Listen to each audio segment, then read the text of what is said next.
وہ گھر میں اعتکاف کرے گی اور مسجد میں اعتکاف اس کے لیے جائز نہیں ہے، ایسی کوئی دلیل نہیں ملتی۔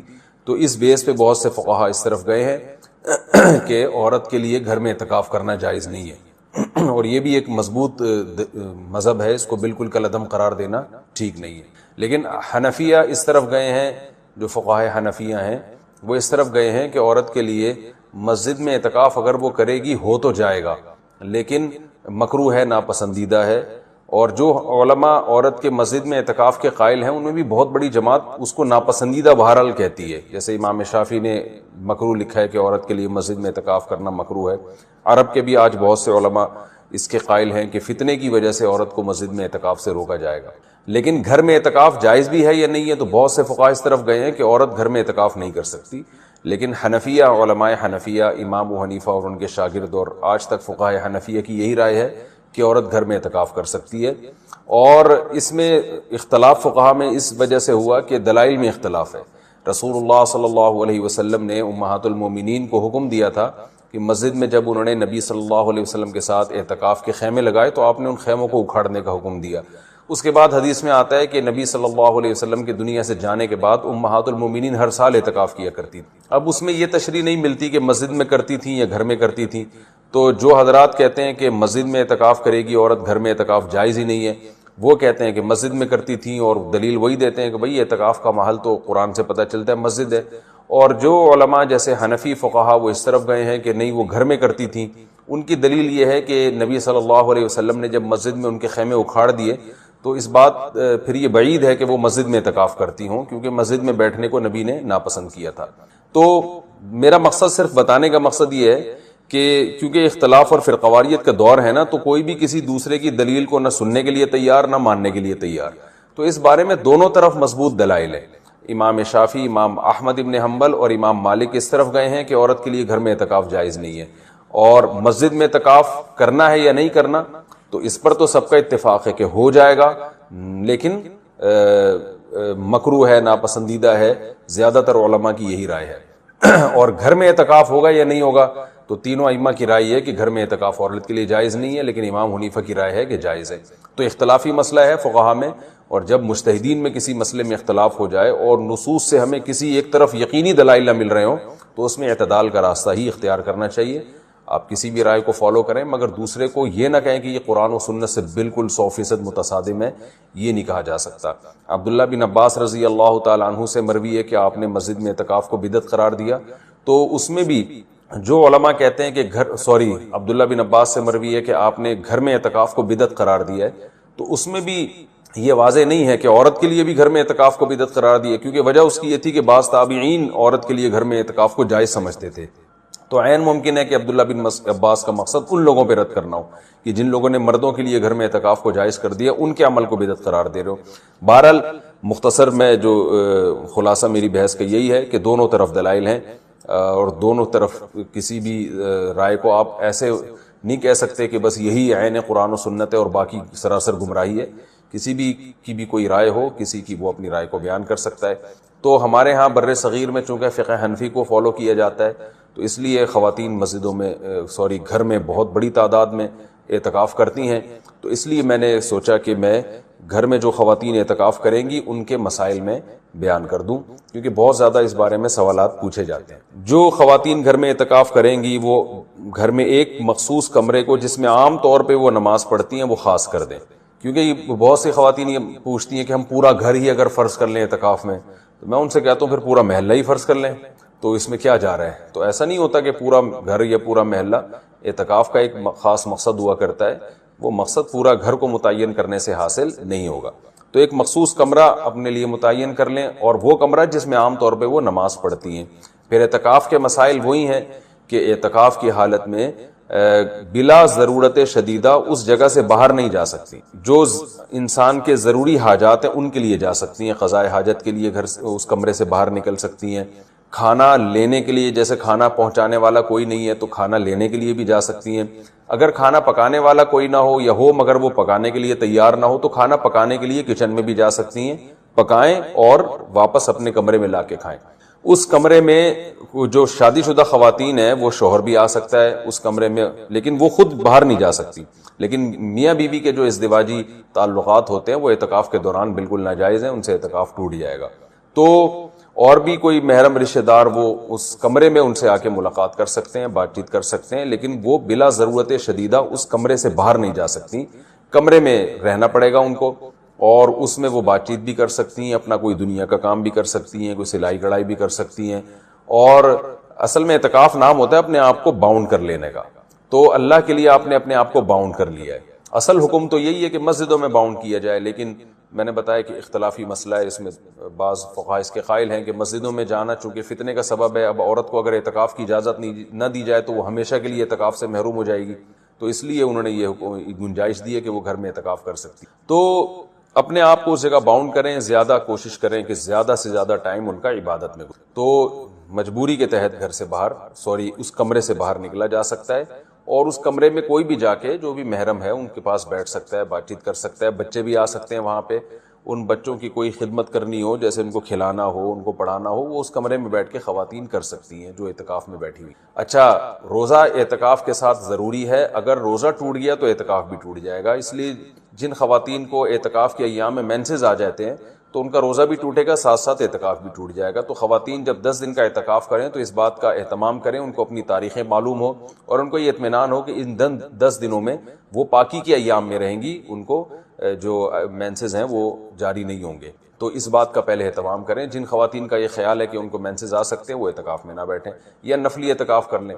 تو سنت اعتکاف کے لیے طہارت بھی شرط ہے، کیونکہ اس میں روزہ ضروری ہے سنت اعتکاف کے لیے. اور خوشبو کا استعمال کر سکتی ہیں اس دوران، اور جو ہے وہ کسی عالم کے بیان سن سکتی ہیں، کوئی دینی کلاسز لے سکتی ہیں، اور اس میں جو ہے وہ فون پہ بات کر سکتی ہیں. تو یہ تمام چیزیں جائز ہیں، لیکن اعتکاف کا پورا مقصد جبھی حاصل ہوگا جب عبادت زیادہ سے زیادہ کی جائے. لہذا خواتین جو بھی گھر میں اعتکاف کریں گی ان کو اپنا پوری ترتیب اور شیڈول بنانا چاہیے. صبح و شام کی تسبیحات، تلاوت، اور زیادہ سے زیادہ عبادت، اور لیلۃ القدر کا حصول، اور گناہوں سے توبہ. رمضان کا جو مقصد ہے، اعتکاف کا جو بنیادی مقصد ہے وہ کیا ہے کہ آپ کی حالت چینج ہو جائے، آپ کو گناہوں سے توبہ کی توفیق. تو یہ سب کام کا اہتمام کرنا چاہیے. اور مرد جو مسجد میں اعتکاف میں بیٹھیں گے ان کے بھی وہی مسائل ہیں جو خواتین کے ہیں کہ مسجد سے باہر نہیں وہ جا سکتے، مسجد کے اندر رہ کے جو بھی جائز کام ہے وہ کر سکتے ہیں. اس میں اگر کوئی اپنی پڑھائی کرنا چاہیں تو پڑھائی بھی کر سکتے ہیں. اس میں اصل تو یہ کہ عبادت کریں جس کے لیے آپ بیٹھیں یہاں پہ، لیکن جائز کام جتنے بھی ہیں جو مسجد کے آداب کے خلاف نہ ہو وہ بھی اعتکاف میں کیے جا سکتے ہیں، اس میں کوئی حرج نہیں ہے. اعتکاف میں بہت سے لوگوں کو عادت ہوتی ہے سگریٹ پینے کی، پہلے سے ہی عادت ہوتی ہے، تو وہ ان کو تو افطاری میں فوراً سگریٹ چاہیے، وہ پاگل ہو جاتے ہیں. سگریٹ پینا بہت بری حرکت ہے، اس سے توبہ کر لیں. بلکہ اعتکاف میں بیٹھیں اسی نیت سے کہ آپ یہ 10 دن تک سگریٹ کو ہاتھ نہیں لگائیں گے. اصل مسئلہ تو یہی ہے کہ سگریٹ چھوڑ دیں آپ. لیکن اگر نہیں چھوٹ رہی آپ سے تو اب اعتکاف نہ چھوڑیں آپ. اس بہانے ہو سکتا ہے اعتکاف میں ہی اللہ آپ کو توبہ کی توفیق دے دے، لیکن بہرحال نہیں چھوٹ رہی ہے تو پھر آپ یہ کر سکتے ہیں. اعتکاف میں آپ نے جب سگریٹ پینی ہے، میں ترغیب نہیں دے رہا کہ پیا کریں سگریٹ، کوئی مجبوری ہے، پینی ہی ہے، اس کا دماغ خراب ہو گیا ہے، اور وہ ایسا نہ ہو کہ اعتکاف والوں کو کوٹنا، مارنا، پیٹنا شروع کر دے. تو بعض لوگ اس چکر میں اعتکاف میں ہی نہیں بیٹھتے کہ ہمیں تو سگریٹ کی عادت ہے تو ہم اعتکاف میں کیسے بیٹھیں. تو آپ اعتکاف میں بیٹھ جائیں باہر. تو پھر سگریٹ اگر پھر بھی آپ نے پینی ہے تو پھر اس کا طریقہ جو بتاتے جاتا ہے کہ سگریٹ پینے کے لیے تو آپ نکل نہیں سکتے کیونکہ شرعی ضرورت ہے نہیں، تو واش روم جتنی دیر آپ یوز کرتے ہیں اسی دوران آپ سگریٹ پی لیں. یہ اس میں اعتکاف نہیں ٹوٹے گا آپ کا. تو یہ چند مسائل تھے. اسی طرح نسوار کی کسی کو عادت ہے، اب مسجد میں ظاہر ہے نسوار کی ایک اسمیل آتی ہے، بدبو آتی ہے، گٹکے، پان، یہ ساری جو چیزیں ہیں بدبودار ہوتی ہیں. تو ان سب کا یہی حکم ہے کہ اگر کسی نے یوز کرنا ہے ان کو تو وہ پھر جو ہے نا اس دوران یوز کر لیں. تو تاکہ، اور اگر کسی کو نسوار کی بو نہیں آ رہی ہے تو پھر ایک الگ بات ہے، وہ تو اب مجھے نہیں پتا کہ مسجد میں آپ نسوار استعمال کرتے ہیں تو لوگوں کو بدبو آتی ہے کہ نہیں آتی. تو یہ چند مسائل تھے اعتکاف کے جو میں نے آپ کے سامنے پیش کیے. اور اعتکاف میں اپنے ٹائم کو جو ہے ضائع ہونے سے بچانا چاہیے. عبادت کریں زیادہ سے زیادہ، شرعی مسائل سیکھیں. موبائل کا استعمال اعتکاف میں کم سے کم کریں. ٹک ٹاک اور انسٹاگرام، اس میں آپ کو پتہ ہے بڑی بےہودگی ہوتی ہے، لڑکیوں کی ویڈیوز آنا شروع ہوتی ہیں. تو اس میں مسجد میں اگر آپ یہ لڑکیوں کی ویڈیوز وغیرہ دیکھیں گے تو یہ بہت بڑا جرم ہے، خوب سمجھ لیں، بہت اللہ کے غضب کو دعوت دینے والی بات ہے، اللہ کو بہت غضب آئے گا۔ اس سے بہتر ہے آپ اعتکاف کریں ہی نہیں، کیونکہ آپ اللہ کے گھر میں بیٹھے ہو، اللہ کے مہمان بن کے آئے ہوئے اور وہیں اللہ کے غضب کو دعوت دے رہے، تو یہ کتنا غضب کی بات ہے۔ اس سے اعتکاف کا ثواب نہیں ملے گا آپ کو، بلکہ جب آپ شعائر اللہ کی توہین کرتے ہیں نا، تو علماء کہتے ہیں اس سے انسان کے ایمان چھننے کا خطرہ ہوتا ہے، اس کا خطرہ ہوتا ہے کہ اس کی موت کفر پہ واقع ہوگی، ایمان پہ باقی نہیں ہوگی۔ تو مسجدوں میں آ کے ٹک ٹاک میں لڑکیوں کو دیکھنا اور فیس بک پہ اس طرح کی چیزیں، پھر آ کے وہاں اپنی گرل فرینڈ سے باتیں کرنا اعتکاف میں آ کے، یہ سارے حرام کام چھوڑ دیں، یہ بہت بڑا جرم ہے۔ مسجد میں جیسے نیکی کا ثواب بڑھ جاتا ہے تو گناہ کا عذاب بھی کئی گنا بڑھ جاتا ہے۔ جو خواتین گھروں میں اعتکاف کرتی ہیں تو اس کمرے کے اندر جہاں وہ اعتکاف کریں گی وہاں ان کے شوہر بھی آ کے ان سے بات چیت کر سکتے ہیں، ان کے بھائی بہنیں جتنے بھی محرم رشتہ دار ہیں سب آ سکتے ہیں۔ ہاں البتہ یہ کہ میاں بیوی کا جو ریلیشن ہے وہ اعتکاف میں حرام ہے، ناجائز ہے۔ تو باقی یہ کہ وہ وہاں سب ملاقات کے لیے آ سکتے ہیں، البتہ وہ خاتون پردے کا اہتمام کریں۔ اعتکاف کی حالت میں نامحرم سے باتیں کرنا یا بے پردہ ہو کے نامحرم کے سامنے بیٹھ جانا یہ زیادہ بڑا گناہ ہے، کیونکہ اعتکاف ایک عبادت ہے، شاعر اللہ میں سے ہے، تو یہ اس پھر اعتکاف کی توہین ہوئی۔ تو جو خواتین گھر میں اعتکاف کریں گی تو وہ پردے کا بہت زیادہ اہتمام کریں، اس دوران کسی نامحرم سے گپ شپ نہ لگائیں، کوئی ضرورت کی بات ہو تو بہرحال کی جا سکتی ہے۔ اچھا اعتکاف نفلی بھی ہوتا ہے، یہ تو سنت اعتکاف ہے جس کی سخت پابندیاں ہیں، تو اصل ثواب تو یہی ہے جو نبی صلی اللہ علیہ وسلم سے ثابت ہے۔ لیکن بعض لوگ نفلی اعتکاف بھی کر رہے ہوتے ہیں کہ رمضان کے آخری عشرے میں 3 دن کا اعتکاف، 1 ہفتے کا اعتکاف، تو اس میں پھر کوئی پابندیاں نہیں ہیں، پھر اس کا وہ ثواب بھی نہیں ہے جو 10 دن کے اعتکاف کا ہوتا ہے، اس میں پھر کوئی پابندیاں بھی نہیں ہیں، تو وہ ویسے ہی بس آپ وہ بیٹھ جائیں جا کے، جتنا دیر مسجد میں اعتکاف کی نیت سے آپ گزار سکتے ہیں گزار لیں، وہ پھر کسی چیز سے نہیں ٹوٹتا۔ تو لیکن اصل اعتکاف وہ سنت اعتکاف ہے، اس کے اہتمام کی کوشش کریں۔ ہم نوجوانوں کو ترغیب دیتے ہیں کہ چلو تم سے 10 دن کا سنت اعتکاف نہیں ہو رہا تو نفلی اعتکاف کر لو، چلو کسی بہانے وہ مسجد میں آئیں تو صحیح، نہ مسجد میں جڑیں تو صحیح، مسجد کے ماحول سے تو متاثر ہو، شاید کچھ اللہ کی باتیں سننے کی ان کی توفیق ملے، اللہ اللہ کرنے کی توفیق دے، مل جائے ان کو۔ ہم نے بہت سارے لوگوں کی زندگی اعتکاف میں تبدیل ہوتے دیکھی ہے، تو اعتکاف کو ہلکا نہیں لینا چاہیے، یہ انسان کی زندگی کو بالکل یو ٹرن کی طرح گھما دیتا ہے، تو اس لیے بڑھ چڑھ کے کوشش کریں، اللہ تعالیٰ عمل کی توفیق عطا فرمائے۔ پاکستان سے کسی نے پوچھا ہے جی میں روز پارک میں ایکسرسائز کرتا ہوں، مجھے ایک صاحب نے کہا کہ کیوں؟ اچھا، مجھے ایک صاحب نے کہا کہ اس پارک میں سیوریج کا پانی استعمال ہوتا ہے، اس لیے اس پارک کی گھاس ناپاک ہے، اگر آپ اس پر ورزش کریں گے تو آپ کے کپڑے ناپاک ہو جائیں گے اور ان کپڑوں میں نماز نہیں ہوگی، اس بارے میں رہنمائی فرمائیے کہ سیوریج کا پانی گھاس پر ڈالنے کے کتنی دیر کے بعد اس پر ورزش کر سکتے ہیں؟ عام طور پر صبح 10 یا 11 بجے پانی دیا جاتا ہے، میں مغرب یا فجر کے بعد اس پہ ورزش کرتا ہوں۔ دیکھیں سیوریج کا پانی یا گٹر کا پانی، کوئی بھی چیز جب زمین پہ ڈالی جائے تو جب دھوپ لگنے سے یا کسی بھی طرح وہ مٹی میں تحلیل ہونے سے اس کی بدبو ختم ہو جائے، اس کے اثرات ختم ہو جائیں تو وہ پاک سمجھا جائے گا۔ تو اب پارک میں اگر پانی ڈالا جاتا ہے اور آپ جب ایکسرسائز کرتے ہیں تو آپ کو کوئی اسمیل نہیں آ رہی ہوتی، اس سے کسی قسم کی کوئی بدبو نہیں آ رہی ہوتی، تو پھر وہ پاک ہی ہے، کیونکہ سارا دن دھوپ پڑی ہے اس کے اوپر۔ ہاں جب پانی ڈالیں تو فوراً اسی وقت اگر کریں گے تو کپڑے ناپاک ہو جائیں گے۔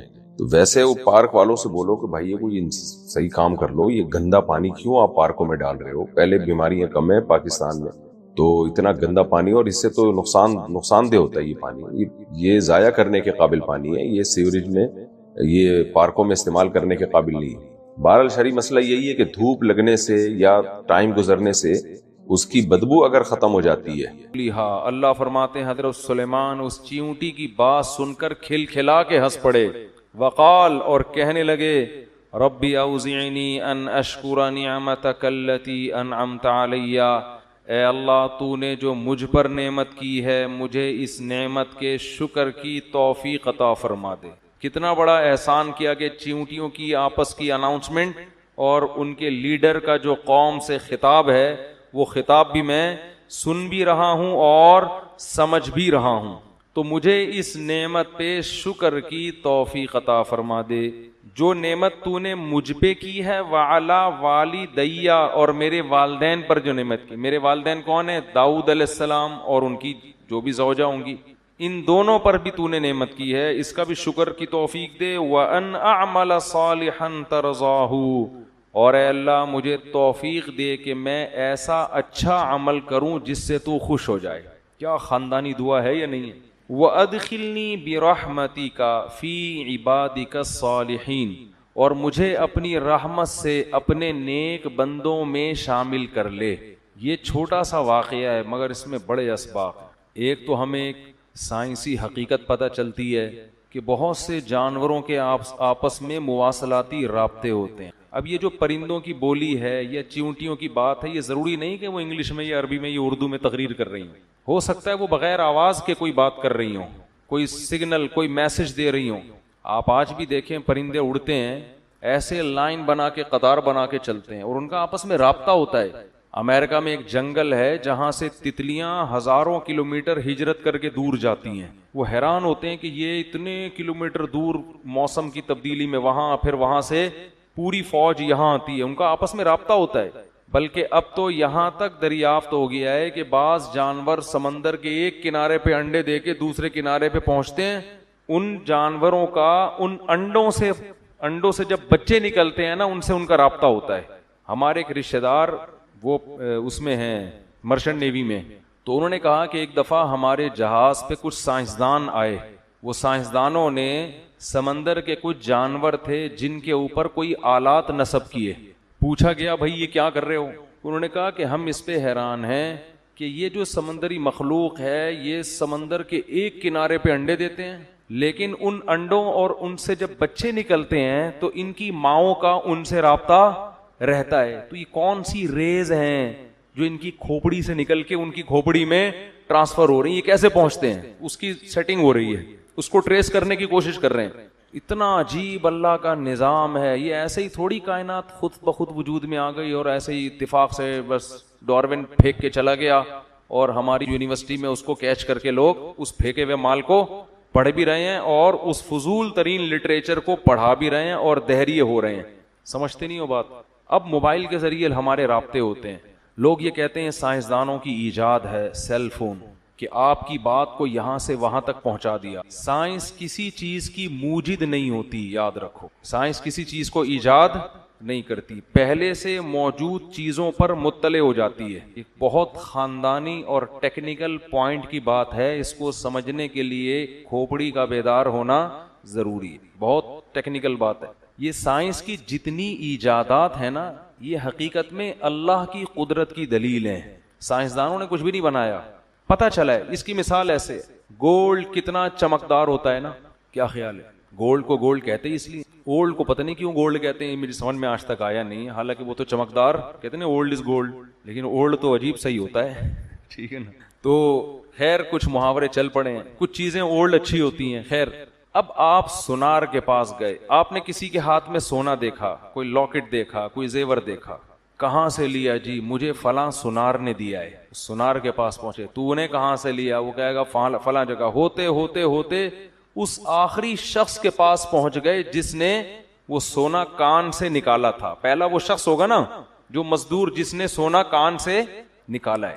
آپ کہو کہ یار, پہلے تو آپ متاثر ہوئے, آپ نے کہا یار یہ سونار کا کمال ہے کہ ایسی خوبصورت چیز مارکیٹ میں لے کر آیا جس میں نہ زنگ لگتا ہے, نہ وہ پانی سے خراب ہو رہی ہے, نہ ہوا سے. سونے کا یہی خاصیت ہے نا.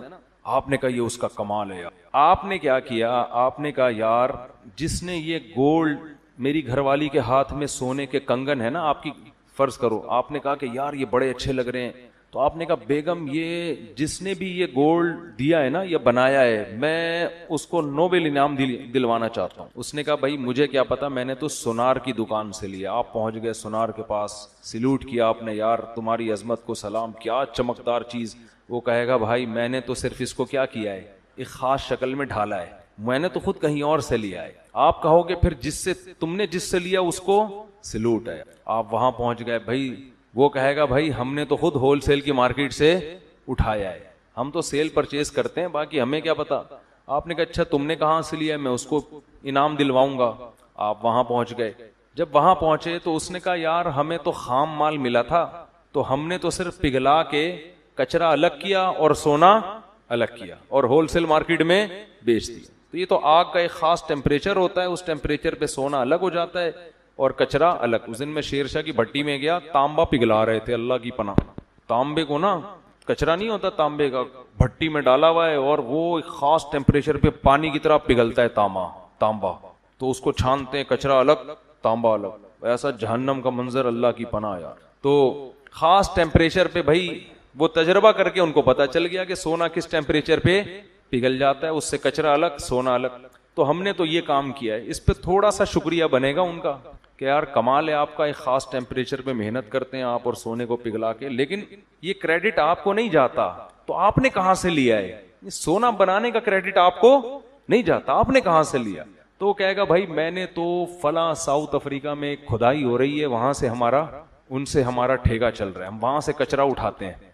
آپ نے کہا یار اس کا مطلب جو وہاں کھدائی کرنے والا ٹھیکیدار ہے نا, یہ پھر اس کا کمال ہے, اس کو انعام ملنا چاہیے, ایسی خوبصورت چیز مارکیٹ میں لا رہا ہے. آپ وہاں پہنچے, وہ کہے گا بھائی یہ تو میرا کمال نہیں ہے, مجھے تو یہ سائنسدانوں نے بتا دیا کہ ادھر پڑا ہوا ہے کچھ مشینیں آلات کے ذریعے, تو نکالنے والے کون ہیں؟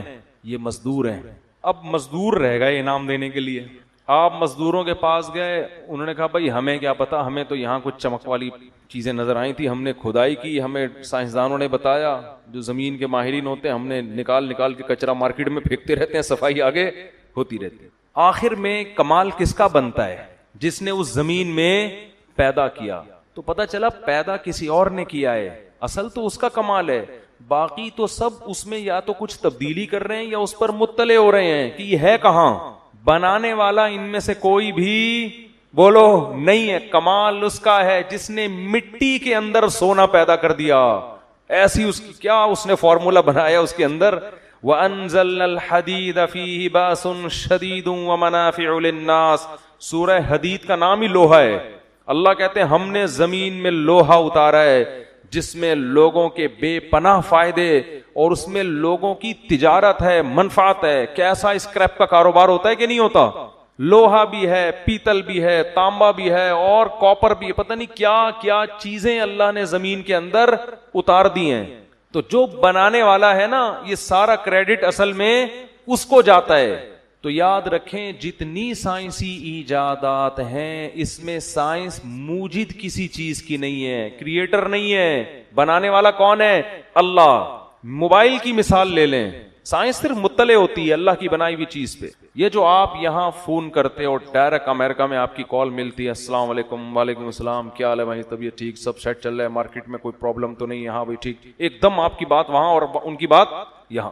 آپ بولتے ہو یار سائنسدانوں کا کمال ہے. ایک کمال سے مجھے ایک لطیفہ ضرور یاد آتا ہے سائنس کے کمال سے. ایک آدمی ملتان جا رہا تھا ٹرین میں نا, ٹرین اوپر برتھ میں سو رہا تھا, وہ دیہاتی آدمی تھا.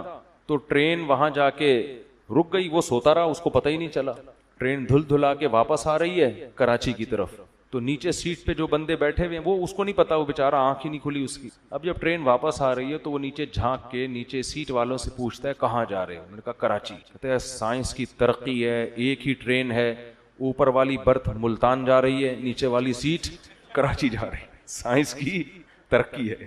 یہ دن بھی ہمیں اپنی زندگی میں دیکھنا نصیب. ایک ہی ٹرین میں اوپر والی برتھ ملتان, نیچے والی سیٹ کراچی. تو سائنس کی ترقی کا لفظ جب بھی میں زبان سے نکالتا ہوں نا, مجھے یہ ترقی یاد آتی ہے, یہ والی بھی یاد آتی ہے. تو ہم یہ کہتے ہیں یار ہم ادھر فون ملاؤ, ٹھک ٹھک ٹھک, ایک دم ہماری بات کہاں پہنچنا شروع, امریکہ. وہ وہاں سے بات کر رہا ہے, پتہ نہیں یار یہ سائنس کی ترقی. اصل میں اللہ نے یہ ریز پہلے سے پیدا کر کے خلا میں زمین میں چھوڑی ہوئی ہیں. یہ ریز پہلے سے موجود ہیں. اللہ کو پتا تھا کہ ایک وقت آبادی اتنی کثرت سے بڑھ جائے گی کہ ان میں جو کمیونیکیشن گیپ ہے وہ ختم کرنا ضروری ہوگا, اور اس ختم کرنے کے لیے زمین میں ریز چھوڑ دو. جیسے اللہ نے زمین کی رگوں میں پیٹرول چھوڑا ہے نا, سائنس نے پیٹرول ایجاد نہیں کیا, دریافت کیا ہے. تو ہماری جو گاڑیوں کے پہیے پیٹرول سے گھوم رہے ہیں, یہ اصل کمال سائنسدانوں کا نہیں ہے, اصل کمال اس خدا کا ہے جس نے زمین میں اس ایندھن کو پیدا کیا. اور یہ ایندھن پہلے دریافت نہیں ہوا تھا کیونکہ پہلے ضرورت نہیں تھی. قرآن کے الفاظ دیکھو, وَقَدَّرَ فِيهَا أَقْوَاتَهَا فِي أَرْبَعَةِ أَيَّامٍ.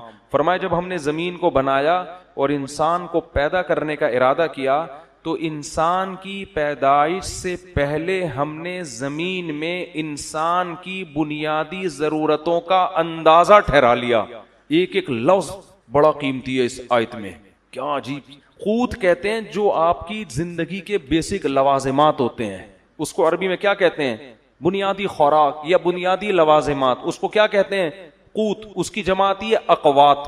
قرآن یہ نہیں کہہ رہا کہ انسان کی بنیادی ضرورتیں ہم نے پہلے سے زمین میں پیدا کر دی. نا نا نا نا نا, پیدا کر دی ہوتی نا تو پھر پتہ ہے کیا ہوتا؟ آدم علیہ السلام جب دنیا میں آتے تو جتنی بنیادی ضرورت کی چیزیں ساری اللہ نکال کے ان کے سامنے رکھ دیتا. یہ گیس ہے بھائی, یہ پیٹرول ہے, یہ فلانا ہے, یہ موبائل فون ہے, یہ فلانا, سب چیزیں. فرمایا نہیں, قدر, اندازہ ٹھہرایا. مینجمنٹ ہوئی ہے. تقدیر کہتے ہیں مینجمنٹ, کہ کس وقت کس چیز کی ضرورت پڑے گی اس حساب سے وہ چیزیں اس کے اندر اس نے, بولو نا, رکھ دی, پیدا کر دی. جب حضرت آدم دنیا میں آئے تو کسی چیز کی ضرورت نہیں تھی, بس کھودو, زمین میں پودا لگاؤ, کھاؤ, ٹھیک ہے نا, اور کچھ نہیں چاہیے.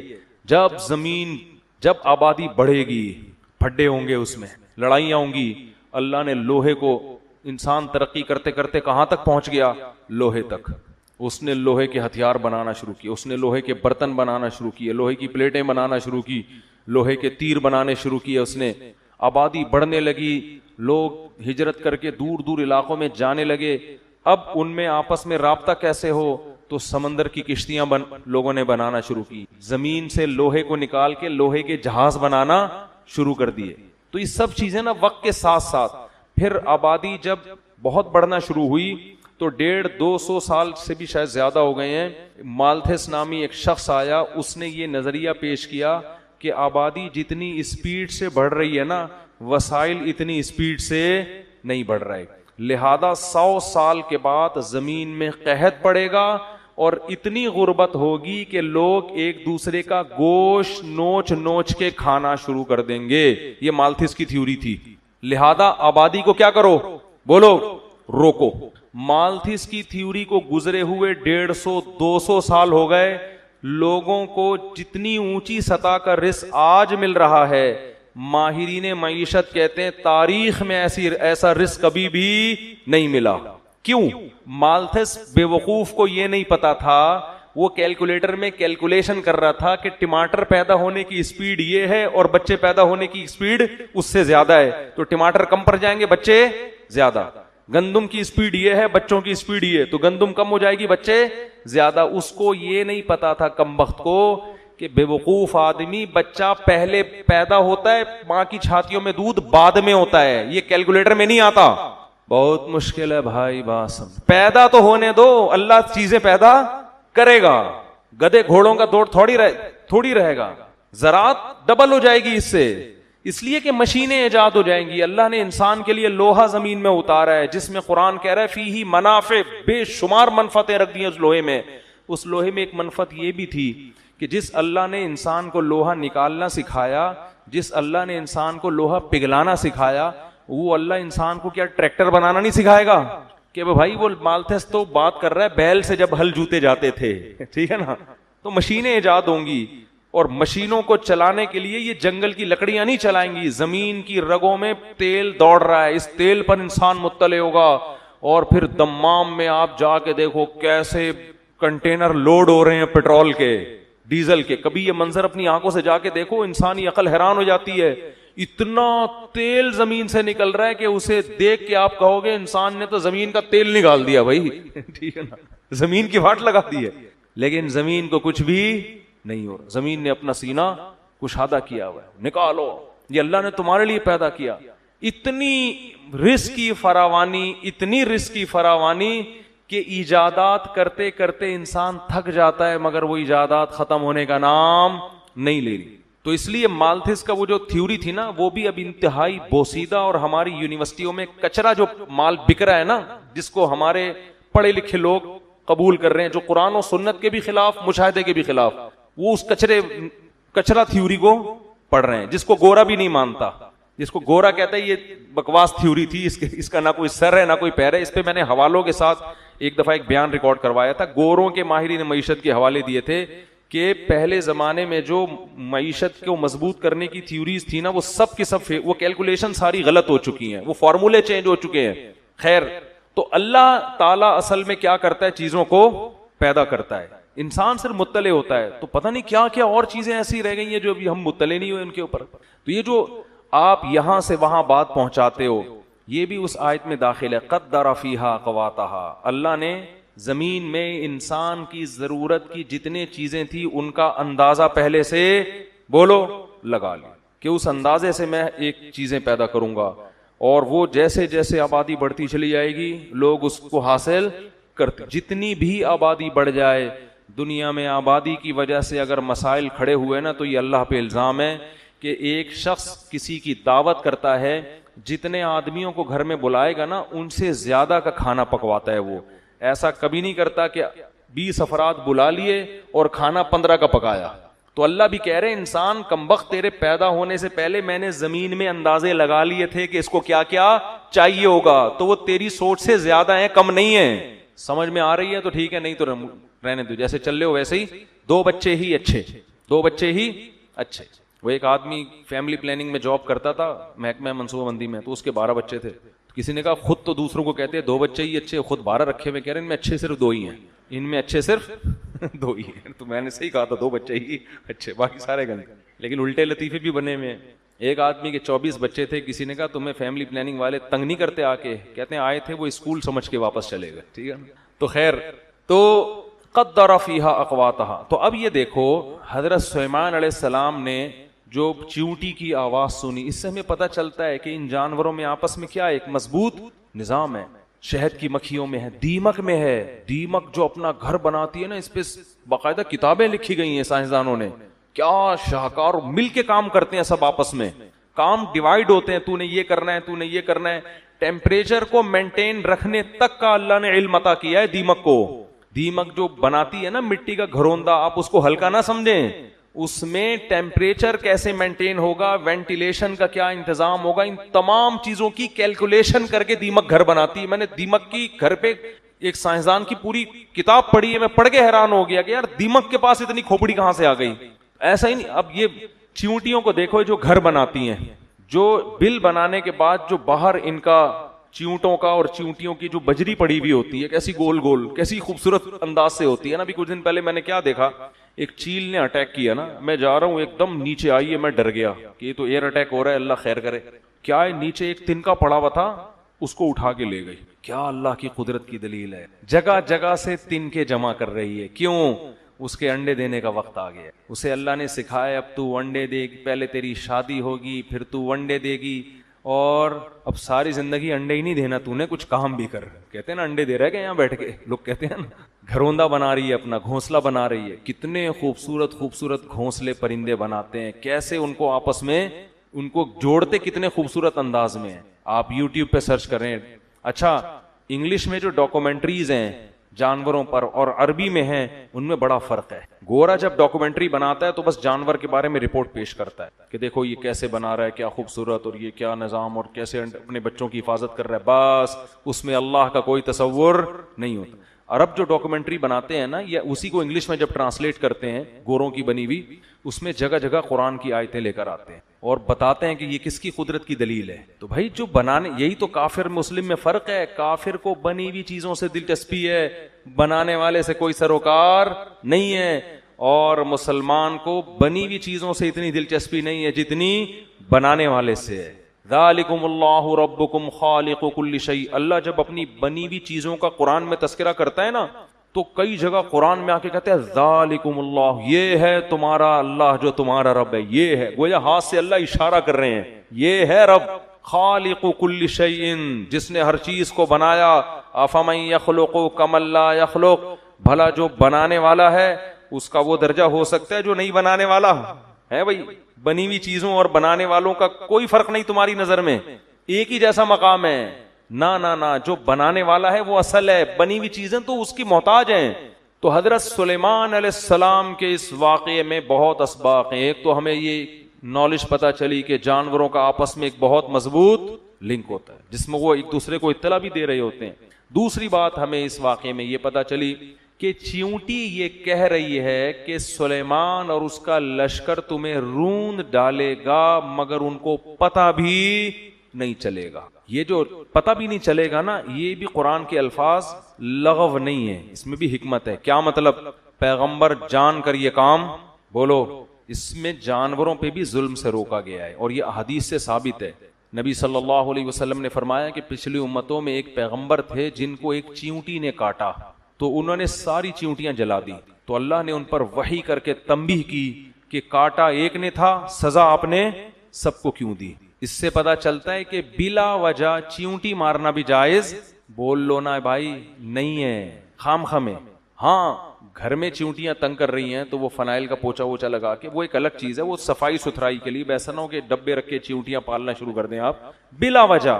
یعنی وہ آپ کو گھر میں تو کیڑے مکوڑے تکلیف دیتے ہیں نا, لیکن تکلیف بھی نہیں دے رہے, خام خامے جانور کو جا کے مارنا یہ اسلام میں جائز بولو نہیں. آپ صلی اللہ علیہ وسلم نے چڑیا کو مارنے سے منع کیا ہے. اجازت دی ہے جس نے چڑیا کو ذبح کر کے کھانا ہو, شکار کے لیے کھانے کے لیے اس سے مار رہے ہو تو ٹھیک ہے, خام خامے نشانے بازی کے لیے ٹھیک نہیں ہے.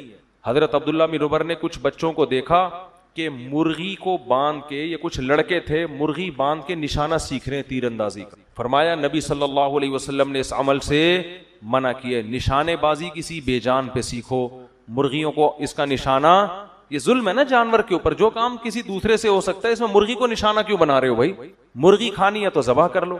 اور آپ دیکھو چائنا والوں کو زندہ کتے کھولتی کڑھائی میں ڈال دیتے ہیں, انسانیت ہے یار. لیکن اسلام چونکہ اعتدال کا مذہب ہے, پہلے انسان ہے بعد میں جانور, اس لیے جہاں جانور انسان کی تکلیف کا سبب بنے گا تو پھر مارنے کا حکم ہے. مدینہ میں جب کتوں کی تعداد زیادہ ہو گئی تھی تو آپ نے صحابہ کو کتوں کے قتل کا حکم دیا, کیونکہ کتوں کی نسل بہت اسپیڈ سے بڑھتی ہے اور ان کے لیے کوئی محکمہ منصوبہ بندی, فیملی پلاننگ والوں کو انسانوں سے فرصت ملے گی تو کتوں کی طرف جائیں گے نا. جس کے لیے اللہ نے کائنات کو بنایا انسان, اس کی تو نسل روکی جا رہی ہے. جو مقصود کائنات نہیں ہے ان کو مارنے پر جو جانوروں کی جو این جی اوز ہیں نا ان کی طرف سے پابندی. کراچی میں کتا مارنے پر پابندی ہے. یہ کتا پن ہے یا نہیں ہے بتاؤ؟ یہ کیسا کتا پن ہے یار؟ کتوں کی نسل کو کنٹرول کرنا یہ قرآن و سنت سے, یہ حدیث سے ثابت ہے. مدینہ میں کتے زیادہ ہو گئے تھے, آپ نے حکم دیا قتل کلاب کا, کتوں کو مارو, ایک نسل کو کم کرو ان کی. پھر صحابہ تو نبی کے حکم پہ حریص تھے, انہوں نے اتنے مارنا شروع کر دیے کہ دیہاتی باہر سے آتا اس کے بھی کتے کو مارتے ہو. تو آپ نے منع کیا, فرمایا ما لکم وللکلاب, تمہیں کیا ہو گیا کتوں کے بارے میں؟ اللہ کی مخلوق ہے, چھوڑ دو اپنے حال پہ. کیا مطلب کہ ہمیں کتے سے کوئی ذاتی دشمنی نہیں ہے کہ اس کی نسل ہی ختم کرنی ہے, اتنا کرنا ہے کہ انسانوں کو نقصان پہنچانا ختم کر دیں. جب کنٹرول میں آ گئے تو اب چھوڑ دو. تو یہ اعتدال ہے. بعض لوگوں کے ہاں جانوروں کے اتنے حقوق ہیں, این جی اوز بنی ہوئی ہیں, کتے لوگوں کو کاٹ رہے ہیں, بائکوں سے ٹکرا رہے ہیں, کراچی میں تو بہت ہو گئے ہیں, لیکن کہتے ہیں نا نا نا ان کتوں کو مت مارو. اور بعضوں کے ہاں ایسی زیادتی ہے کہ جلتے ہوئے زندہ کتے جلتی ہوئی کڑھائی میں ڈال کے کھا جاتے ہیں. وہ بہت سے دوستوں نے بتایا چائنا میں وہ کتا جب کڑھائی سے نکلتا ہے زندہ ہوتا ہے وہ, کیونکہ اسکن جب تک آپ کے اوپر ہے نا اور گلا نہیں کٹتا, آپ کسی کی موت آرام سے نہیں ہوتی, جلنے سے جلدی موت نہیں ہو جاتی انسان کی. تو وہ کس قدر جانور کے ساتھ ظلم ہے. مجھے تو وہ حدیث یاد آتی ہے کہ ایک عورت نے ایک بلی کو باندھ دیا اور کھلایا پلا رہے نہیں, تو اللہ نے اس کی ساری نیکیوں کو اس ظلم کی وجہ سے ضائع کر دیا. تو کس قدر ظلم ہے. آپ صلی اللہ علیہ وسلم نے فرمایا جانور کو جب ذبح کرو تو ذبح میں بھی اس کو آرام پہنچاؤ. چھری تیز ہونی چاہیے, ایسے دانے والی نہیں ہونی چاہیے کہ گھنٹے پہ کاٹ رہے ہیں اس کو. اور جو ہمارے ہاں پہلے جانور کو لٹاتے ہیں پھر جا کے چھری تیز کر رہے ہیں, بلکہ چھری منگوا رہے ہوتے ہیں, وہ پڑا ہوا ہے, پھر کہتے ہیں یار ذرا چھری لے کر آ. تو یہ کام پہلے کر کے رکھ لیتے ہیں, اس کو کس بات کی تکلیف دے رہے ہو؟ نبی صلی اللہ علیہ وسلم نے فرمایا اللہ نے ہر چیز پر احسان فرض کیا. احسان کا مطلب ہر ایک کے ساتھ اچھا سلوک, جس میں جانور بھی داخل ہے. اب چھپکلی دیکھو, چھپکلی کے مارنے کا حکم ہے, پالنے کا حکم نہیں ہے, نقصان دہ جانور ہے. لیکن آپ صلی اللہ علیہ وسلم نے فرمایا, صحیح حدیث ہے, جس نے ایک وار میں چھپکلی ماری 100 نیکیاں, جتنے وار کم ہوں گے نیکیاں کم. کیوں؟ علماء اس میں حکمت بیان کرتے ہیں, جتنے زیادہ وار میں مارو گے جانور کو اتنی تکلیف ہوگی. لہذا ایک ہی دفعہ میں, ہم بچپن میں مارتے تھے بڑا مزہ آتا تھا, ایک ہی دفعہ میں چپل تبیز سے ماری, وہ اسٹیکر بن کے چپک گئی, اس کو پتہ ہی نہیں چلا, ایک جہان سے دوسرے جہان میں شفٹ. لیکن شرارتی بچے کیا کرتے تھے, گرگٹ کو پکڑ کے نا اس کے گلے میں رسی ڈال کے اس کو یوں یوں کر کے گھما رہے ہیں, وہ کھیل کود میں لگے ہوئے ہیں. یہ ظلم ہے بھائی, ناجائز ہے. تو لڑکے کر رہے ہوتے تھے اس طریقے سے. ہمیں اس وقت بھی یہ عمل اچھا نہیں لگتا تھا کہ یار یہ تو زیادتی ہے, کسی جانور کو تکلیف دینا ہے. تو ویڈیو دیکھیں آپ انٹرنیٹ پر, زندہ مرغا کھولتی ہوئی پانی میں ڈال دیتے ہیں, زندہ مرغا, اور پھر وہ جب تڑپتا ہے اس کو نکالا تو اس کے پر اتار رہے ہیں کیونکہ پر نرم ہو جاتے ہیں. بھائی تھوڑی دیر کے لیے آپ اپنی انگلی کھولتے ہوئے پانی میں ڈال کے دیکھیں, آپ سے برداشت ہوتی ہے؟ آپ کیسے زندہ جانور آپ اس کے اندر پانی کے اندر ڈال رہے ہو بھائی, اور پھر اس کو نکال کے وہ بیچارہ تڑپ رہا ہے, اس کے بال ہٹا رہے ہیں. آپ کی تو انٹرٹینمنٹ ہے, آپ کی لذت اور مزے ہیں, اور اس جانور پہ کیا گزر رہی ہے وہ جانور ہی جانتا ہے. اسلام نے حکم دیا کہ اس کی کیا کرو, ذبح کر دو. اس کا بلڈ نکل جائے گا, گوشت سے خون بھی صاف, خون سے بھی گوشت پاک ہو جائے گا, اور جانوروں کو تکلیف بھی کم ہوگی. اس میں جانور تڑپتا بہت ہے مگر اتنی تکلیف نہیں ہوتی جتنی کھولتے ہوئے پانی میں ڈالنے میں ہوتی ہے جانور پر. تو یہ اسلام نے جانوروں کے بھی حقوق بیان کیے ہیں کہ اس طرح سے ان کے ساتھ معاملہ نہ کیا جائے. ایک اونٹ کو نبی نے دیکھا کہ لاغر, تو آپ نے فرمایا یہ اونٹ اپنے مالک کی شکایت کر رہا ہے کہ میرا مالک میرے کھانے کا خیال بولو نہیں کرتا. میں نے ایک دفعہ بکری کسی کے پاس امانت رکھوا دی, بہت پرانا قصہ ہے, ان کو نہیں پتا چلے گا کس کی بات ہو رہی ہے. میں بکری لینے کے لیے گیا تو وہ بکری کے ایکس رے رپورٹ سامنے مجھے نظر آ رہی. میں نے کہا اس کے تو گردے کی پتھری وتھری کا ٹیسٹ کرانے کی ضرورت ہی نہیں ہے, سب کچھ یہیں سے نظر آ رہا ہے. اس کا حال کیا کیا ہے آپ نے یار, کتنا کھانا کھلاتے تھے؟ کہتے ہیں صبح ایک ٹائم کھلاتا تھا بس, میں زیادہ کھانا صحت کے لیے نقصان دہ. اب 24 گھنٹے میں یار آپ خود ذرا ایک ٹائم کھا کے دیکھو. ہم صبح سحری کرتے ہیں, پھر شام کو افطاری کر لیتے ہیں, 12-13 گھنٹے کا روزہ کیسا لگتا ہے, اور آپ 24 گھنٹے تک جانور کو, اور بکری تو سارا دن کھانے والی ہے. تو یہ بڑے بڑے ظلم ہو رہے ہیں, یہ بے زبان جانور ہیں. جس کے دل میں آخرت کا خوف نہیں ہے نا, اس سے بڑا ظالم دنیا میں کوئی نہیں ہے. اور جس کو یہ خوف ہے کہ میں نے اللہ کو جواب دینا ہے, تو ان جانوروں کے بارے میں بھی اس کو خوف ہوگا.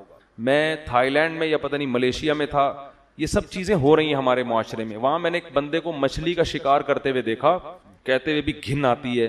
زندہ چھپکلی کانٹے میں لگائی ہوئی ہے, تو چھپکلی سے ویسے گھن بہت آتی ہے, زندہ چھپکلی, اور اس کو گھما کے پانی کے اندر ڈبوتا ہے, پھینکتا ہے, پھر وہ مچھلی آتی ہے تو کھینچتا ہے. میں نے کہا یار اس کو مار کے کر دو یہ کام. بول تو چھپکلیوں سے یہ کام لینا صحیح نہیں ہے, کچھ اور کر لے بھائی, تو گندا. چھپکلی کوئی ایسی چیز ہے, کچھ اور لگا لے. کہتے نہیں یہ جب ہلتی ہے نا تو وہ تو ہلتی تو ہے, آپ کے 2 مچھلیاں آپ زیادہ پکڑ لو گے اس سے, لیکن تکلیف کتنی دے رہے ہو آپ جانور کو. اس کے پھندا اٹکا ہوا ہے, پھر پانی میں ڈبو بھی رہے ہو, سانس گھٹتا ہے, پھر باہر مرنے بھی نہیں دے رہے اس کو, کیونکہ مر گئی تو مصلحت فوت ہو جائے گی.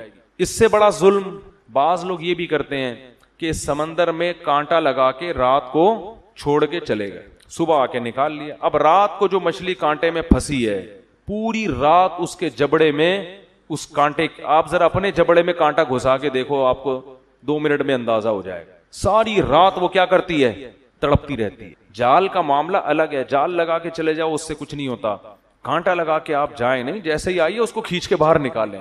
تو یہ سارے جانوروں پہ ظلم ہے جن کا قیامت کے دن حساب دینا پڑے گا. ہاں اس میں اعتدال کی راہ ہے کہ اب ایسا نہ ہو کہ چیونٹی مارنا ناجائز ہے تو اب دیکھ دیکھ کے چلنا شروع کر دیں کہ میرے پاؤں کے نیچے کہیں چیونٹی نہ آ جائے.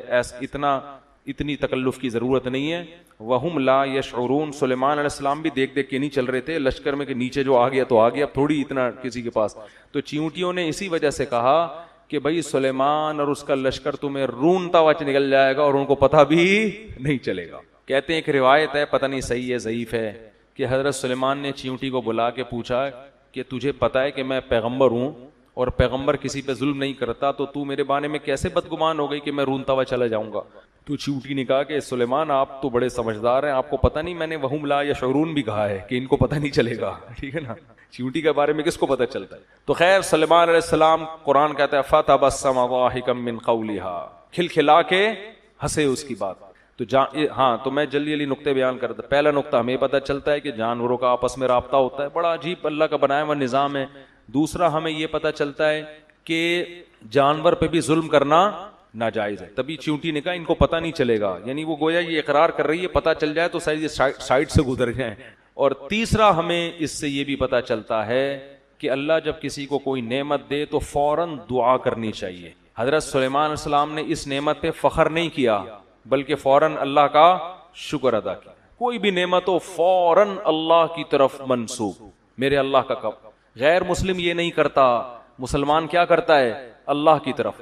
اور چوتھا کام حضرت سلیمان نے کیا کیا کہ نعمت کے ملنے سے بگڑنے کا خطرہ زیادہ ہوتا ہے، نعمت کے چھننے پہ بگڑنے کا خطرہ زیادہ نہیں ہوتا. غموں میں اللہ یاد آتا ہے، نعمتوں میں یاد نہیں آتا. تو حضرت سلیمان اللہ سے دعا کر رہے ہیں کہ اللہ تو نے مجھے نعمتیں تو دے دی کیسی کیسی کہ چیونٹیوں کی باتیں سن رہا ہوں میں، مجھے خطرہ اس بات کا ہے کہ کہیں میں ناشکرا نہ بن جاؤں، کہیں میں خود پسندی میں، عجب میں، تکبر میں مبتلا نہ ہو جاؤں. تو میں تجھ سے دعا مانگتا ہوں اوزعنی ان اشکر نعمتک، کہ تو مجھے توفیق دے کہ میں شکر بھی کروں اس کا. جو اللہ والے لوگ ہوتے ہیں ان کو نعمت ملنے پر اتنی خوشی نہیں ہوتی، ان کو اس بات کی خوشی زیادہ ہوتی ہے کہ اس کے شکر کی توفیق ملے. کیونکہ نعمت ملنے کے بعد اگر شکر کی توفیق نہیں مل رہی تو یہ نعمت نہیں ہے، یہ الٹا عذاب ہے اللہ کا. تو اس لیے نا جب بھی کوئی نعمت ملے بار بار اے اللہ مجھے شاکر بنا، یہ زیادہ بڑی نعمت ہے. دیکھو کسی کو تھوڑی نعمت ملی، شکر کی توفیق مل گئی، یہ زیادہ خوش قسمت ہے اس شخص سے جس کو نعمتیں زیادہ ملی مگر شکر کی توفیق نہیں مل رہی. اور شکر پتہ ہے کسے کہتے ہیں؟ نافرمانی نہ ہو. شکر کا مطلب یہ نہیں کہ بس الحمدللہ ماشاءاللہ کہہ دیا. شکر کا مطلب وہ نعمتوں کو استعمال کر کے انسان گناہ نہ کرے، یہ شکر کا سب سے پہلا درجہ ہے. تو جب بھی نعمتیں ملیں اور ہم سب کو ملی ہوئی ہیں تو اللہ سے دعا مانگنی چاہیے اللہ مجھے اس کی شکر کی توفیق دے. کیا مطلب؟ مجھے گناہ کرنے سے بچا لے، ایسا نہ ہو میں تیری نافرمانی میں لگ جاؤں. ایک بات. تیسری بات ہمیں اب نمبر خود ہی لگائیں، پتہ نہیں تیسرا نمبر ہے چوتھا نمبر ہے مجھے صرف، چلو ابھی زیادہ ہو جائے گی پھر. تو چوتھی کیا؟ اپنے ساتھ اپنے والدین کو بھی شریک کیا. وعلی والدیہ، کہ تو نے میرے والدین پر بھی جو نعمت کی ہے اس کی بھی مجھے شکر کی توفیق دے. اس میں یہ بتایا کہ انسان کا اپنے والدین سے اتنا قریبی رشتہ ہوتا ہے کہ ان پر نعمت گویا آپ پر، یعنی ان کی خوشی میں آپ کو خوشی ہونی چاہیے. اور دعا میں ہمیشہ اپنے والدین کو اپنے ساتھ رکھنا چاہیے. اور پھر آگے کیا کہہ رہے ہیں؟ وَأَنْ أَعْمَلَ صَالِحًا تَرْضَاهُ، ایسا نہ ہو کہ ان نعمتوں میں پڑھ کر تجھے بھول جاؤں، مجھے ایسے اچھے عمل کی توفیق دے جس سے تو خوش رہے مجھ سے. اصل میرا مسئلہ کیا ہے؟ ایسا نہ ہو تو ناراض ہو جائے مجھ سے. دیکھو آج ہم نعمتوں کے سمندر میں ڈوبے ہوئے ہیں لیکن ہم لوگوں کی یہ کیفیت نہیں ہے. نعمت سے زیادہ فکر ہو کہ اللہ سے تعلق اور زیادہ قوی ہو اور شکر کی توفیق ملے، گناہ سے بچنے کی توفیق ملے، یہ بہت بڑی نعمت ہے. اور ادخلنی برحمتک فی عبادک الصالحین، یہ تو سب سے خاندانی بات، یہ بڑی خاندانی بات ہے، اس کو سمجھنے کی ضرورت ہے اس فرقواریت کے دور میں. اس وقت حضرت سلیمان سے افضل دنیا میں کوئی بھی نہیں تھا، حضرت سلیمان اور داؤد سے افضل. اور اتنے معجزے ان کو مل رہے ہیں، اسی لیے نا کہ افضل تھے سب سے. لیکن دعا کیا کر رہے ہیں؟ دعا کے آخر میں کہہ رہے ہیں اے اللہ مجھے اپنے نیک بندوں میں داخل کر دے. یہ تواضع ہے کہ میری کیا حیثیت، بہت سے تیرے نیک بندے دنیا میں ہیں، مجھے بھی ان میں سے ایک ادنا فرد بنا لے.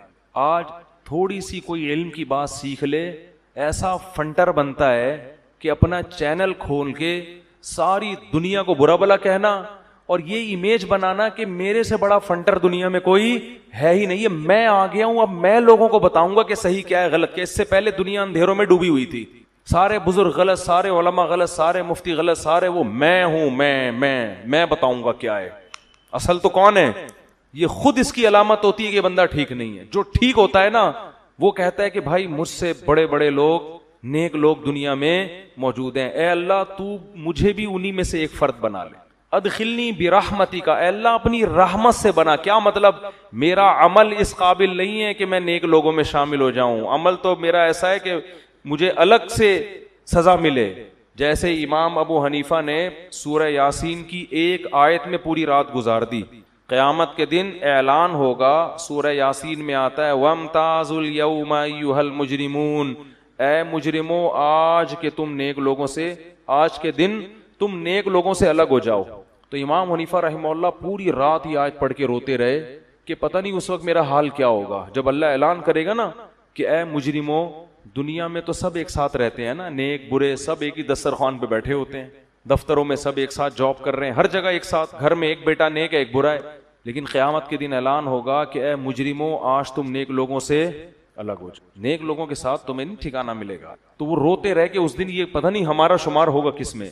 تو نیک تھے نا، ان کو فکر تھی. تو سلیمان علیہ السلام اپنے وقت کے سب سے افضل ترین پیغمبر تو اللہ سے دعا کیا کر رہے ہیں, اے اللہ میں اس قابل نہیں ہوں, ادخلنی برحمتک, یہ نہیں کہہ رہے اے اللہ میری عبادت کو دیکھتے ہوئے ہونا یہ چاہیے کہ مجھے جو ہے وہ میں ہوں تو ویسے سب سے اچھا ہی, اگر ہم ہوتے تو یوں دعا مانگتے, اے اللہ تجھے پتا ہے سب سے اچھا تو میں ہوں, کیونکہ میں نے سب کی دکانیں بند کر دی, میرا چورن مارکیٹ میں بک رہا ہے جس سے میں نے ایسا کر دیا ہے کہ اب کوئی سر اٹھانے کے قابل نہیں, اور وہ بزرگ کی کتاب میں نے فلاں کیڑا نکالا, اس بزرگ کی کتاب میں فلاں کیڑا نکالا, اس بزرگ کی کتاب میں فلاں کیڑا نکال کے میں نے پوری کیڑوں کی ایک بوری جمع کر کے رکھی ہوئی ہے جس پہ کوئی اسپرے کرنے والا نہیں ہے. اتنے کیڑے میں نے, جو ایسا کر رہا ہوتا ہے نا اس کو خود کیڑوں کے علاج کی ضرورت ہوتی ہے, تو میں نے یہ کر دیا, میں نے یہ کر دیا, اب میں ہوں تو اللہ وہ تو سب کو, میرے سبسکرائبر دیکھ کے تجھے اندازہ ہو جانا چاہیے کہ میں سب سے افضل ہوں اس کائنات میں, ٹھیک ہے, میرا واچنگ ٹائم ہے اللہ یوٹیوب پہ دیکھ کے تجھے پتا چل جانا چاہیے کہ وہ تو میں ہوں ہی, تعارف کا میں کسی محتاج نہیں ہوں. یہ ہم لوگ کی سوچ ہے, اوپر اوپر سے تواضع کر رہے ہوتے ہیں, خاکسار. ہمارے حضرت فرمایا کرتے تھے جو زیادہ تواضع کر رہا ہوں نا اپنے آپ کو کہ میں خاکسار, میں تو احقر, تو اس سے کہو ہاں تم سب سے حقیر آدمی ہو, تو ایسا غضبناک ہوگا نا. احقر کا مطلب ہوتا ہے سب سے حقیر, تو بھائی تو خود ہی تو کہہ رہا ہے سب سے حقیر, تو ہم نے اگر کہہ دیا ہاں تو سچی مچی میں واقعی سب سے حقیر ہے, ایسا تیش میں آئے گا نا غضب میں, اس کا مطلب ہے ڈرامہ کر رہا ہے, ٹھیک سمجھتا نہیں ہے, تو جتنا سمجھتے ہو نا اتنا ہی بولا کرو. تو ہم ہوتے تو ہم کیا کہتے, اللہ میں تو ہوں سب سے افضل, اور میری نیکیاں بھی اور اتنے معجزے بھی مجھے تو نے دیے ہیں, تو ایسا کر تو یہ جتنے نیک لوگ ہیں نا, ایک تو یہ ہے نہیں نیک, ڈرامے باز ہیں, ان کو تو سچی مچی کا نیک بنا دے اور ان کو بھی میری فہرست میں شامل کر لے, جیسا میں ہوں ان کو بھی تو ہدایت عطا فرما. ہم ہوتے تو شاید یہ بولتے. سلیمان علیہ السلام سب سے افضل پیغمبر, علم میں بھی انتہا کو, معجزے بھی انتہا کو, قرآن کیسے ان کی تعریفیں کر رہا ہے, اور ایسے معجزوں کے بعد بھی اترا نہیں رہے ہیں کہ لوگوں سے فخر سے کہہ رہے ہیں, اگر لوگوں سے کہہ بھی رہے ہیں تو بطور شکر کے کہ لوگوں اللہ نے ہم پہ فضل کیا ہے, اترانے کے لیے, تکبر کے لیے نہیں.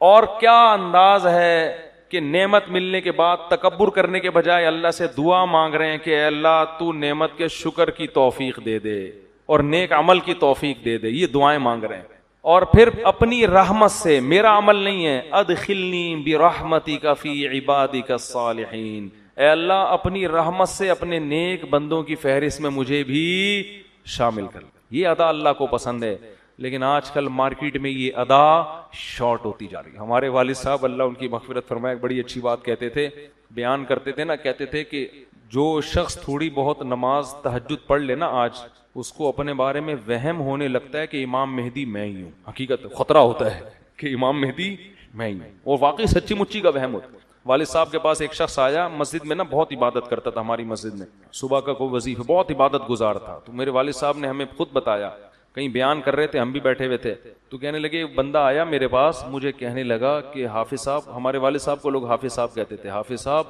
آپ سے مجھے ایک چھاؤں میں آ کے بات کرنی ہے. چھاؤں کا لفظ تو میں کہہ رہا ہوں, سائڈ پہ نا کوئی بات کرنی ہے. تو والد صاحب نے کہا بھائی بات کرو. تو وہ والد صاحب کہتے ہیں مجھ سے کہنے لگا مجھے کچھ ایسی بشارتیں مل رہی ہیں کہ امام مہدی شاید میں ہی. تو والد صاحب کہتے ہیں میں نے اس کے کان میں کہا کہ بس یہ میرے اور آپ کا معاملہ ہے, کسی تیسرے کو بتایا نا کوئی گارنٹی نہیں ہے وہ کیا کرے گا تمہارے سے, مار بھی سکتا ہے جان سے, بس یہیں دبا دو اس راز کو, جو ہے نا. اچھا مشورہ دیا کہ وہ راز وہیں دب گیا, ورنہ تحریک لبیک والوں نے چھوڑنا نہیں تھا اس کو تو وہ راز وہیں دب گیا. اس کو سمجھایا بھائی تو تھوڑا معمول کم کر لے, تو نارمل جیسے لوگ نماز روزہ کرتے ہیں نا اس طرح کر لے, تیرا دماغ کی سیٹنگ کیا. بعد میں سمجھایا, اس وقت تو اتنا وہ اس میں تھا کہ بس وہ میں ہی ہوں امام مہدی.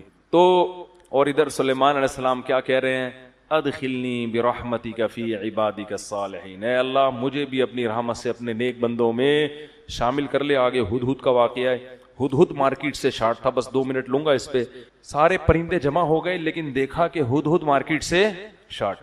اس زمانے میں سلیمان علیہ السلام کے دور میں مارکیٹ سے شارٹ ہونے کی اجازت نہیں تھی. مارکیٹ میں ہر وقت مناسب ریٹ پر اویلیبل ہونا ضروری تھا. تو فرمایا ما لی الا اری الہدہد, مجھے کیا ہو گیا کہ مجھے ہدہد نظر نہیں آ رہا. ام کان من الغائبین, ایسا ہے کہ مجھے نظر نہیں آ رہا یا وہ واقعی مارکیٹ سے شارٹ ہے. یعنی یہ ممکن ہے کہ ہو یہاں کہیں چھپا بیٹھا ہو, مجھے نظر نہیں آ رہا. اس سے یہ بھی پتہ چلتا ہے کہ انبیاء عالم الغیب نہیں ہو. کنفیوز تھے حضرت سلیمان علیہ السلام کہ ابھی یہاں ہے یا کہیں گیا ہوا ہے. پھر فرمانے لگے لأعذبنہ عذابا شدیدا, میری پرمیشن کے بغیر کیسے چلا گیا, میں اس کو پتہ چل گیا نا کہ نہیں ہے، سخت ترین عذاب دوں گا، او لأذبحنہ، یا اس کو ذبح کر دوں گا میں، او لیأتینی بسلطان مبین، جب تک میرے پاس غیر حاضری کی مضبوط دلیل لے کر نہیں آتا اس وقت تک معافی نہیں ہے۔ آپ کہیں گے ابھی جانوروں پہ رحم کے فضائل بیان ہو رہے تھے، ابھی ذبح کرنے کی باتیں ہو رہی ہیں، ادھر چیونٹی کو بھی پاؤں نہیں رکھا جا رہا جان کر، ادھر ہدہد کو ذبح کرنے کی دھمکیاں۔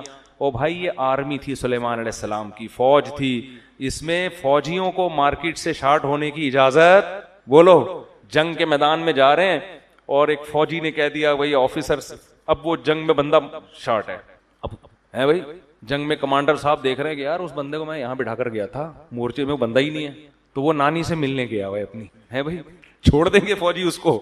بھائی کورٹ مارشل ہو جائے گا، لمحے خطا کرتے ہیں اور صدیاں سزا۔ تو یہ آرمی کا قانون تھا کہ ہدہد سے تو ایجنسی کا کام لے رہے تھے سلیمان علیہ السلام، خبریں لے کر آ بھائی کسی بھی وقت ہمیں ضرورت پڑ سکتی ہے، اور تو مارکیٹ سے کیا ہو گیا بغیر اطلاع کے شارٹ ہو گیا، تو اس لیے وہاں یہی سوٹیبل ہے، سخت سزا دوں گا یا کاٹ۔ اگر کچھ بھی عذر نہیں ہے، نانی سے ملنے گیا ہوا ہے، پھپھو سے ملاقات کے لیے گیا ہوا ہے ہدہد، تو پھر کیا ہوگا؟ پھر تو ذبح، تاکہ دوسرے ہدہد کو آئندہ کے لیے عبرت ہو کہ سلیمان کی فوج سے شارٹ ہونے کی اجازت نہیں ہے، ایسے تھوڑی جہاد ہوتا ہے، تو فوج کا تو لا بالکل ایک الگ ہوتا ہے۔ تو ہدہد مارکیٹ میں آ گیا نا، فما کسا غیر بعید، ابھی حضرت سلیمان یہ باتیں کر ہی رہے تھے، بندہ کہاں ہے؟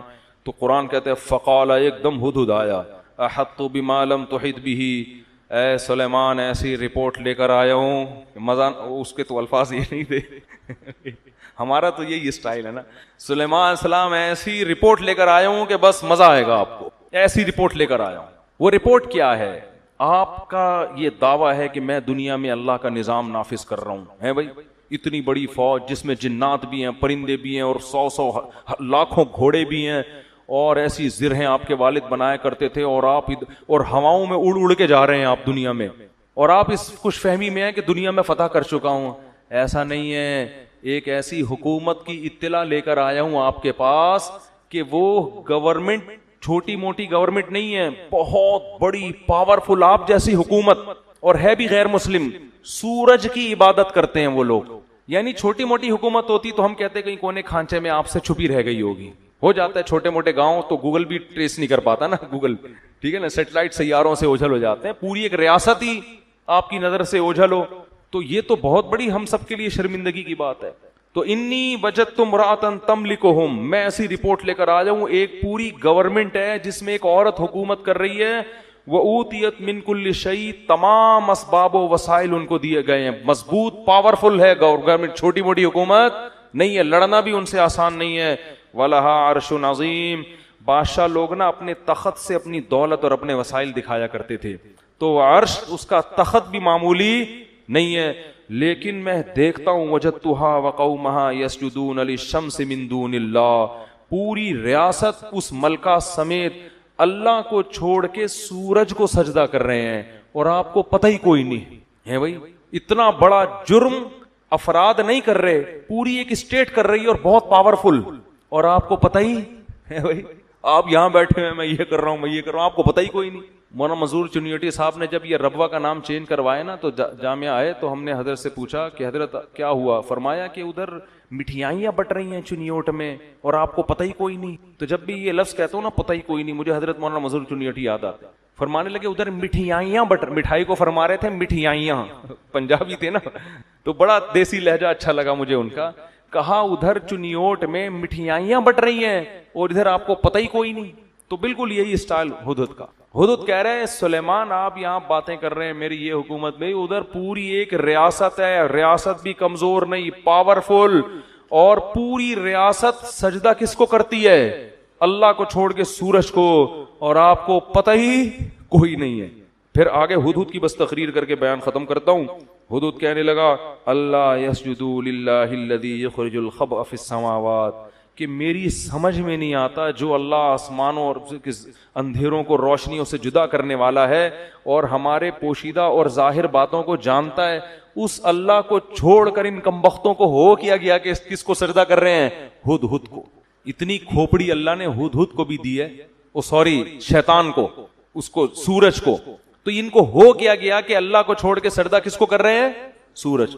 تو اتنی کھوپڑی اللہ نے ہدہد کو بھی دی ہے کہ مخلوق کے سامنے سجدہ کرنے والے سینس لیس ہوتے ہیں. اگر جب وہ ہدہد دیکھتے ہوں گے کہ اتنے سارے لوگ پتھر کے بنے ہوئے بتوں کو سجدہ کرتے ہیں, تو اگر ان ہدہدوں کو اللہ زبان دے دینا اور ہماری سمجھ میں آ جائے کہ یہ کیا کہہ رہے ہیں, تو یہ مندروں پہ بیٹھ کے یہی کہتے رہیں گے کہ بھائی ان کو کیا ہو گیا کہ خدا کو چھوڑ کے وہ سورج تو پھر بھی چڑھتا ہے نا آسمان پہ, اتنی خدمت کر رہا ہے, یہ بت تو کچھ بھی نہیں کر رہا.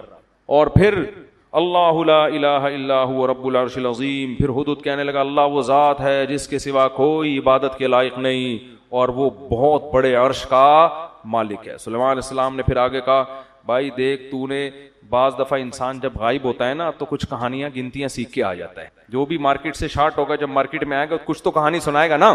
کیا خیال ہے بھائی؟ حضرت سلمان نے سوچا کہ توحید پہ تقریر بھی کر دی اس نے.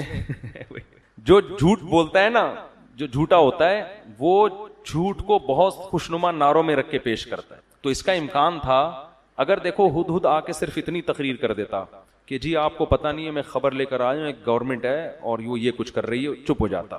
حضرت سلیمان شاید سمجھ جاتے کہ سچ بول رہا ہے, لیکن آگے اس نے پوری توحید پہ تقریر شروع کر دی.